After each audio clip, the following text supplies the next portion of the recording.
হিজরত করে চলে গেছেন, শুধু হযরত আবু বকর আছেন। আবু জাহালের পরিবেশ, সব তার শত্রু, আমাদের নবীর শত্রু, সব আবু জাহালের মতো নবীর জন্য। কিন্তু তার যতই মন চায়, আল্লাহর হুকুম নেই, তাই তিনি মদিনায় যেতে পারছেন না। তবে অপেক্ষায় আছেন, আল্লাহ অনুমতি দিবেন। অনুমতি দিলেন এমন একদিন, আশ্চর্য হয়ে যাবেন। কেমন দিন? যেই দিন আবু জাহালের নেতৃত্বে পরামর্শ হয়েছে এবং আজকের রাত্রেই নবীকে হত্যা করতে হবে সিদ্ধান্ত নিয়েছে। সেই সিদ্ধান্ত বাস্তবায়ন করবার জন্য যুবকরা তরবারি হাতে নিয়ে নবীর বাড়ির চতুর্পার্শ্বে দাঁড়িয়ে আছে।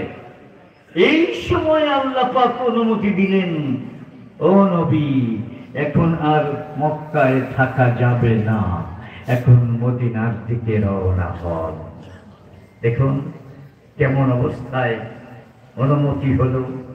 আপনি আমি হলে কত মন্তব্য করতাম যে এতদিন পরিবেশ ভালো ছিল, এতদিন আরামে চলে যেতে পারতাম, এতদিন যাওয়ার অনুমতি দেওয়া হলো না, আর আজকে চতুর্পার্শ্বে তরবারি নিয়ে আমাকে হত্যা করার জন্য দাঁড়িয়ে আছে, আজকে আমাকে অনুমতি দেওয়া হলো। এইরকম কোন অভিযোগ নবী করেছেন? করেন। যখন তিনি বাড়ির থেকে বের হলেন, আল্লাহ পাক বললেন, একটু মাটি হাতে নাও। এরপর সূরা ইয়াসিনের প্রথম আয়াত কয়েকটি পড়ো।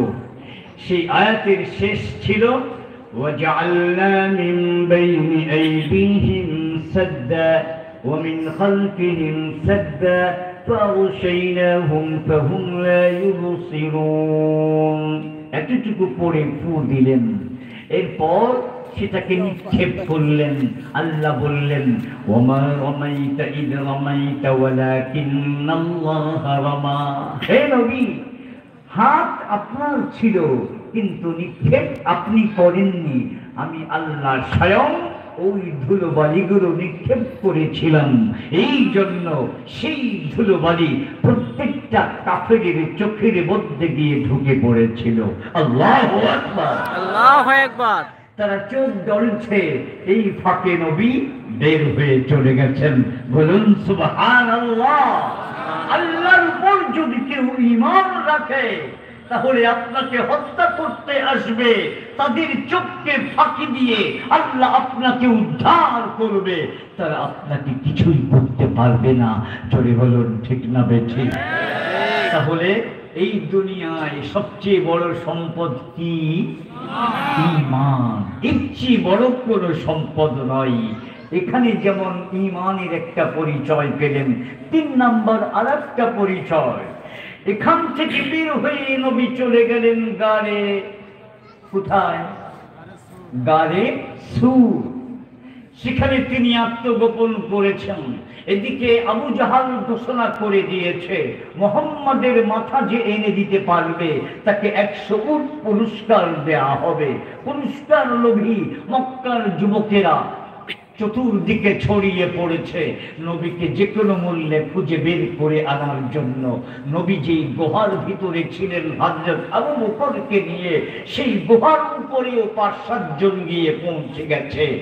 গুহার ভিতর থেকে হযরত আবু বকর সিদ্দিক দেখতে পাচ্ছেন ওরা একেবারে মাথার উপর দিয়ে ঘুরছে।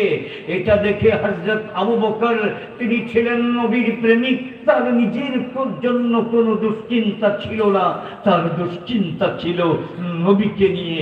এই জন্য সে নবীকে লক্ষ্য করে বলল, ইয়া রাসূলুল্লাহ, লাউ আন্না আহাদাহুম ইয়ানজুরু ইলা রিজলিহি ইউবসিরুনা। যদি কেউ তাদের নিজের পায়ের দিকে তাকায়, তাহলেই তো আমাদেরকে দেখে ফেলবে। ইয়া রাসূলুল্লাহ, আমি আমাকে নিয়ে কোনো চিন্তা করছি না, আমি আপনাকে নিয়ে চিন্তা করছি। ওরা যদি দেখে ফেলে এখন কি হবে? এইভাবে যখন নবীর প্রাণ নিয়ে হযরত আবু বকর সিদ্দিক অত্যন্ত বিচলিত, এই মুহূর্তে দেখুন হযরত রাসূল বলছেন, ইয়া আবু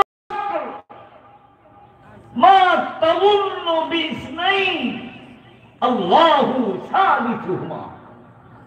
হে বকর। বলো সেই দুজন ব্যক্তি